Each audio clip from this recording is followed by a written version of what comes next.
Today on episode 14, we're going to be discussing American farming and NPK. And when you think of American farming, you never think of global warming, or at least I don't personally think of global warming, but maybe some of you do. And I'm going to put a link in the description about what NPK is and how it started. We're going to discuss it, but it was fascinating to do the research on NPK and to find out the NPK runoff from farming is actually a big part of that algae that ends up in the ocean that removes all the oxygen, creating an environment that fish, coral, and other wildlife cannot survive in. So, in the beginning, how and when did NPK start? Well, it started many decades ago, but we have to go back even further than that. When the country was very young and people settled primarily on the East Coast, obviously a certain percentage of those people were farmers because somebody had to feed everybody. Yeah. And they would stake out a plot of land, a few acres, and they would farm it. And in a few years, depending on the crop, it could be 2 or 3 years, it could be 5 years or longer, it depends on the crop, the soil didn't produce a decent yield of crop anymore. And so, not really knowing why that was, they just up and moved west. So they moved 3 miles to the west and started over again, and leaving behind them a trail of depleted soil. Well, eventually this became somewhat impractical. And so along comes the U.S. Department of Agriculture and says, we're going to have a go at this and we're going to figure out what's wrong. And what they did is they isolated 3 minerals, 3 elements: nitrogen, phosphorus, and potash. Hence the label NPK, nitrogen, phosphorus, and the symbol for potassium, of course, is K. So that's where it comes from. Oh, okay. And when they remineralized the soils with synthetic nitrogen, phosphorus, and potash, they were able to restore the soil, and not only restore it to the point where it was before, but even increase the yield by basically force growing with nitrogen.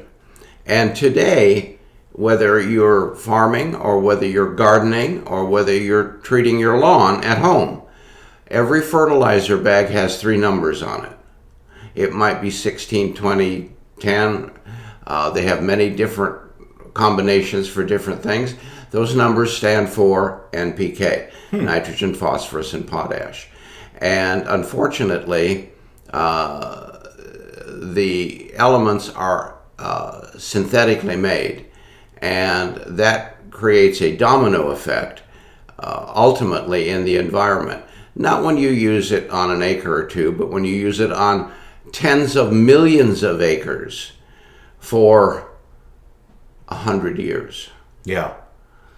And so when it first started, my understanding from the research was that they used the natural NPK. And then the reason why they changed to the synthetic was to save money. Cost and convenience. Cost and convenience. So a quote from the link I'm going to put below, and you can read this. It says, one of the biggest problems, now this is a big statement here. This is a quote from this environmental history whole report thing you can read in the link below. One of the problems associated with using concentrated soluble nitrogen, phosphorus, and potassium in agriculture is the uptake by the crop is less than 50%. So farmers before used the natural and it was a way higher uptake. Yes, and there were cofactor trace minerals still in the soil, which have all been completely depleted.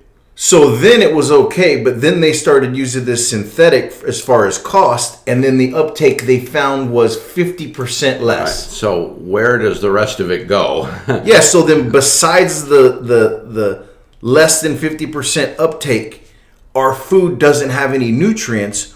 What are some of the other problems that have developed because of the MPK concept? Well, first of all, Malnutrition. yes, because the goal was to increase yield per acre That was of it. crops. That's all they cared about. Yeah. They didn't care about whether the If food it was was healthy or nutrition well or whatever. or nutritious, or whether the soil was being depleted of 50 other trace minerals. That was of no concern at the time, and still isn't. Their only goal was to increase yield and hence increase profit per acre. But unfortunately, this has created a long-term domino effect, wherein now all of these micro trace minerals that used to be naturally found in the soil have never been replaced. And because of that, we have a host of problems. Without those trace minerals, vitamins cannot effectively do their job. And we can see the fallout of this quite easily. Yeah. Now, when farmers plant an acre of crop, not only are they getting a greater yield because of NPK, but now they're raising sick and deficient plants. And so the result of plants that are growing in an ill state of health, what happens is that insects naturally know by nature to consume sick plants. Oh. They don't consume healthy plants, because that's their job, to get rid of those things. So they come in droves because the plants are not well, because the minerals are not in the soil. And so what do? We spray pesticides and herbicides on the crops to kill the insects, leaving the residual pesticides for you and I to enjoy. Wow. I'm speechless. So there's the domino effect. It just keeps getting worse and worse. Wow. I'm going to put this link below about MPK. If you're interested in it, please research it. It's disturbing. I can't believe it. So if you want to do the research yourself and realize how nutrient deficient and mineral deficient our food is in the grocery store, Yep. Check it out for yourself. Well, and I think that the takeaway from this, hopefully, is that you can see there's absolutely no way that you can get these micro trace elements in your food anymore. Therefore, in my opinion, as a chemist, you need to supplement these trace minerals. If you don't do anything else, you need to supplement these micro trace elements, and preferably in colloidal organic form. And then you can also make the argument then that you must be taking a full spectrum nutrition, whether it's liquid or capsule form, with a complete total 136 vitamins, minerals, right? Well, absolutely. I mean, I've been teaching that for 40 years or more.